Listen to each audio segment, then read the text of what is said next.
వ్యవహారం కొత్త మలుపు తిరిగింది. దేశవ్యాప్తంగా సంచలనం సృష్టిస్తోన్న ఈ కేసుకు సంబంధించి సుప్రీంకోర్టులో విచారణ సందర్భంగా ప్రభుత్వ అటార్నీ జనరల్ షాకింగ్ విషయాన్ని బయటపెట్టారు. రాఫెల్ ఒప్పందానికి సంబంధించిన కీలక పత్రాలు చోరీకి గురయ్యాయంటూ సుప్రీంకోర్టులో తెలిపారు. ఎవరు చోరీ చేశారనే దానిపై విచారణ జరుగుతోందని న్యాయస్థానానికి వివరించారు.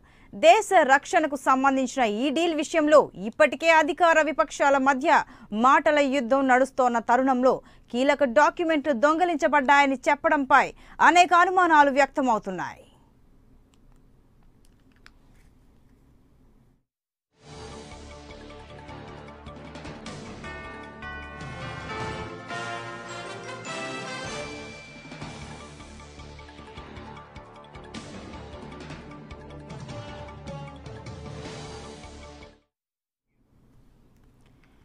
ఇక దేశ రక్షణలో భాగమైన రాఫెల్ డీల్ విషయంలో మోడీ ప్రభుత్వం ఆత్మరక్షణలో పడింది.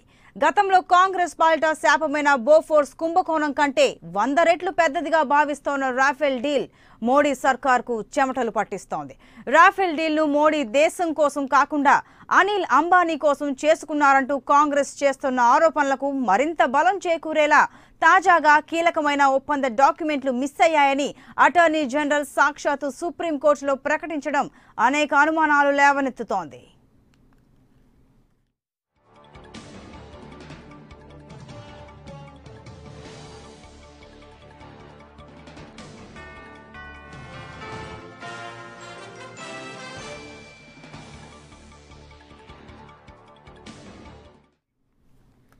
ఇటీవల రాఫెల్ డీల్ పై కేంద్రానికి క్లీన్ చిట్ ఇవ్వడంతో అంతా సద్దుమణిగిందని భావించారు. అయితే తాజాగా సుప్రీంకోర్టులో రాఫెల్ ఒప్పందంపై విచారణలో భాగంగా అటార్నీ జనరల్ రక్షణ శాఖ నుంచి రాఫెల్ ఒప్పంద వివరాలు దొంగలించబడ్డాయని, ఎవరు దొంగలించారనే దానిపై విచారణ జరుగుతోందని కోర్టుకు తెలపడం సంచలనం రేపుతోంది. రాఫెల్ డీల్ పై యూపీఏ హయాంలో చర్చించిన దానికంటే ఎన్డీఏ ప్రభుత్వ హయాంలో జరిగిన డీల్ వల్ల సుమారు 30,000 కోట్ల నష్టం వాటిల్లిందని కాంగ్రెస్ ఆరోపిస్తోంది. కేవలం అనిల్ అంబానీకి 30,000 కోట్లు కట్టబెట్టేందుకే డాసౌతో ఒప్పందం నుంచి హెచ్ఏఎల్ను తప్పించి అనిల్ అంబానీకి చెందిన కంపెనీతో డీల్ కుదిర్చారని కాంగ్రెస్ ఆరోపిస్తోంది. ఈ క్రమంలోనే సుప్రీంకోర్టులో ఈ డీల్ వ్యవహారంపై అనేక పిటిషన్లు దాఖలయ్యాయి. ఇక మనతో మాట్లాడడానికి ఫోన్ లైన్లో సిద్ధంగా ఉన్నారు ప్రొఫెసర్ నాగేశ్వరరావు గారు. వారితో మాట్లాడతాం. నమస్తే ప్రొఫెసర్. హలో నమస్తే ప్రొఫెసర్. నమస్తే, చెప్పండి. సుప్రీంకోర్టులో రాఫెల్ డీల్ కి సంబంధించి కొన్ని వాల్యుబుల్ డాక్యుమెంట్స్ మిస్ అయ్యాయని అటార్నీ జనరల్ చెప్పడం జరిగింది. దాన్ని మీరు ఏ విధంగా చూస్తారు, ఏం చెప్తారు? Attorney general valuable documents miss అయినాయని చెప్పి ఇవాళ సుప్రీంకోర్టు ఎందుకు చెప్పాడు? మరి మిస్ అయినామని ఇంతకాలం ఏం చేశారు?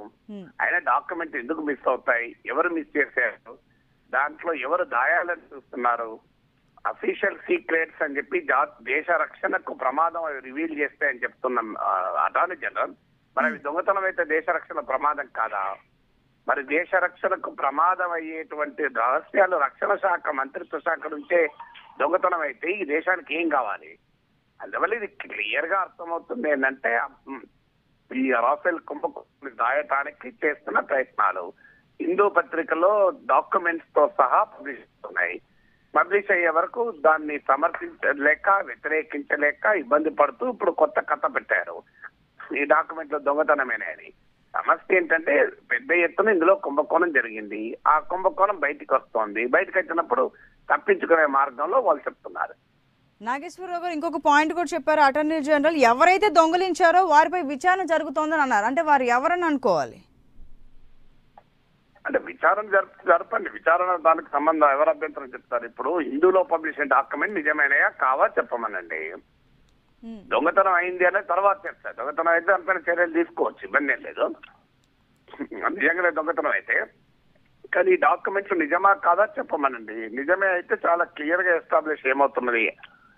డసావ్ ఏవియేషన్ తో చర్చలు చెప్పిన Indian negotiating team bank guarantee ఇవ్వకపోతే ఇది చాలా కాస్ట్లీ అవుతుంది, ఖరీదైన డీల్ అవుతుంది అని చెప్పారు.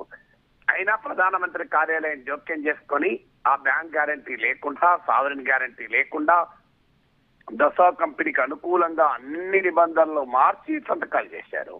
ఎందుకు చేశారంటే హిందుస్థాన్ ఏరోనాటిక్స్ లిమిటెడ్ స్థానంలో అనిల్ అంబానీని పెట్టడానికి దసా ఒప్పుకోవాలంటే ఇవన్నీ చేయాల్సి వచ్చింది. అనిల్ అంబానీ కొరకు దేశ ప్రయోజనాల్ని నాశనం చేశారు, తాకట్టు పెట్టారు. అది ఇవాళ హిందూ పత్రికలో వస్తున్న డాక్యుమెంట్ల సారాంశం. దానికి సమాధానం మొదలు చెప్పమనండి. యా, చాలా థ్యాంక్ యూ అండి నాగేశ్వరరావు గారు, మీ విలువైన విశ్లేషణ అందించారు. Thank you so much.